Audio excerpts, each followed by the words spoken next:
కలిసుంటే కలదు ఉనికి. ఇప్పుడు ఈ మాటకు లెఫ్ట్ రైట్ అంటోందా? ఇన్నాళ్ళు వేరువేరుగా కొడవళ్లు పట్టిన కమ్యూనిస్టులు ఇకపై కలిసికట్టుగా లెఫ్ట్ రైట్ అంటూ కథం తొక్కబోతున్నారా? సిపిఐ 100 ఏళ్ల వేడుక సందర్భంగా కలిసుందాంరా అనే అపీల్ తెరపైకొచ్చింది. ఇక ఎర్ర జెండాలు ఏకం కాబోతున్నాయా? ఎర్రజెండ ఎన్నియల్లో ఇలాంటి దృశ్యాలు కనిపించి ఎన్నాళ్లాయనో. ఒక సిద్ధాంతం ఎన్ని జెండాలు? చీలికలు పీలికలైన ఎర్ర జెండాలు మళ్లీ ఒక్కటవుతాయా? కలహాలను పక్కకు పెట్టి ఎర్రదండు ఒక్కటిగా కదులుతుందా? కదం తొక్కుడు సరే, కాలంతో పాటు పంతా మారిందా?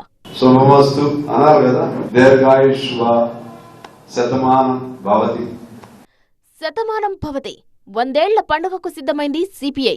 కమ్యూనిజానికి గుమ్మంగా నిలిచిన ఖమ్మంలో సిపిఐ 100 ఏళ్ల వేడుకకు దరువు మోగింది. కమ్యూనిజాన్ని ఎగతాళి చేసేవారికి కనివిప్పు కలిగించేలా 5 లక్షల మందితో ఖమ్మంలో ఈ నెల 18న బహిరంగ సభ ఏర్పాటు చేశారు.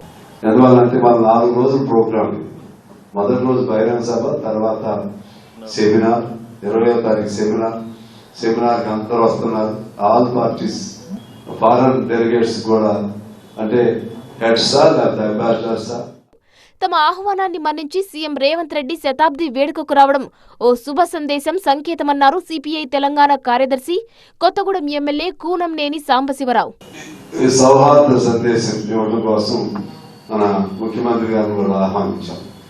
ఆయన కూడా వస్తున్నాడు. ఇదేంటంటే it is a message, cordial message. ఆయన వస్తున్నాడంటే కమ్యూనిజాన్ని అంగీకరించినాడే కదా, లేకపోతే రాదుగా. వాళ్ళ సిద్ధాంతం వేరైనా ఏమంటారు, శుభమస్తు అన్నారు కదా. కాలం మారింది, దోపిడీ రూపాంతరం చెందింది, ప్రజా పోరాటాలపై ప్రభుత్వాల నిర్బంధం పెరిగిందన్నారు కూనంనేని. కమ్యూనిజం తగ్గిపోయిందంటే వీళ్ళ దాడులు ఎక్కువైంది. ఆఖరకు ప్రభుత్వాలు ఉద్యమాలు చేయలేనటువంటి పరిస్థితి వచ్చేసింది.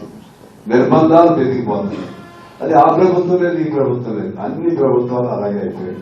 తెలంగాణ అంటే ఒక పంజరం లాగా, స్వేచ్ఛ లేని పంజరం లాగా తెలంగాణ అయిపోయింది. ఇప్పుడు ఆర్టీసీ తీసుకోండి, సమ్మె హక్కు లేదు. ఆ ప్రభుత్వం చేసింది, వీళ్ళు అంత చేస్తున్నారు. నెల తరబడి చేతాలు, అప్పుడు లేవు, ఇప్పుడు లేవు. పోరాటం చేస్తుంది ఎవరు? కమ్యూనిస్టులు. కమ్యూనిజం బలహీనపడిందనే విమర్శలో వాస్తవం లేదన్నారు కూనంనేని. ప్రజాభిష్టం మేరకు కమ్యూనిస్టులంతా ఏకం కావాలని పిలుపునిచ్చారాయన. తాము కొవ్వొత్తులాగా కరిగిపోతూ సమాజాన్ని బతికించింది కమ్యూనిస్ట్ పార్టీ. దురదృష్టం ఏంటంటే కమ్యూనిస్ట్ పార్టీ అనేక విభాగాలు అయిపోయింది, చీలికలు అయిపోయాయి. ఈ రోజు మళ్ళా ప్రజలు కోరుకుంటా ఉన్నారు. కమ్యూనిస్టులు అందరూ ఒకటి అవ్వాలని ప్రజలు కోరుకుంటున్నారు. అన్ని ఎర్రజెండాలు ఒకటి అవ్వాలని కోరుకుంటున్నారు. ఆనాడు ఒక రూపంలో ఉంటే ఈనాడు మరొక రూపంలో ఉంది. దానికి తగ్గట్లుగానే ఉద్యమాలు ఏర్పాటు చేసుకుంటూ కమ్యూనిస్టులు అందరూ కలిసి ముందుకెళ్లాల్సిన అవసరం ఉంది. స్వాతంత్ర సమరం ముందు నుంచి నేటి వరకు స్వరం మారలేదు, గరం తగ్గలేదు. ప్రజా సమస్యలపై పోరాటంలో తగ్గేదే లేదన్నారు కూనంనేని. సిపిఐ 100 ఏళ్ల వేడుక కమ్యూనిజం బలోపేతానికి ఓ మైల్ స్టోన్లా నిలుస్తుందన్నారు.